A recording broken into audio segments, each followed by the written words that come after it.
Wienjoert een afwisseling van bewolking en uit en terug een lies beetje zinnen. En er wien op sommige plakken ook wel eens even een paar vlokjes sneeuw.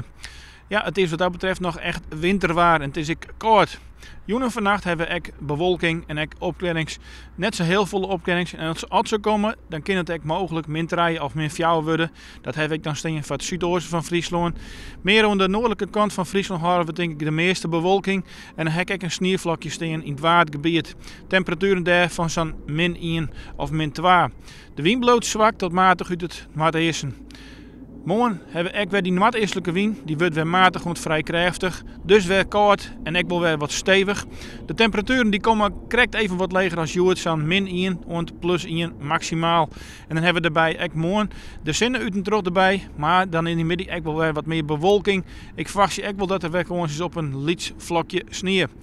Ja, en dan ben we daar aan het vooruitzicht voor de komende dagen. Dan houden we die noordoostelijke wind om een hege drukgebied heen. We zeggen dan dat er ook wat meer bewolking vaak komt. Op sneeuw heb ik dan bewolking met een vlakje sneeuw in de middag of in de joentijd. Een temperatuur van 1 graad en in de nacht nog lichte frost. Snel een moment gaat die temperatuur omheeg. Dan hebben we ook een wat zachtere luchtsoort, ondanks het feit dat er een noordeestelijke wind staat. Temperaturen op snel zijn 12 of 3 en menje wordt het al 4 graden.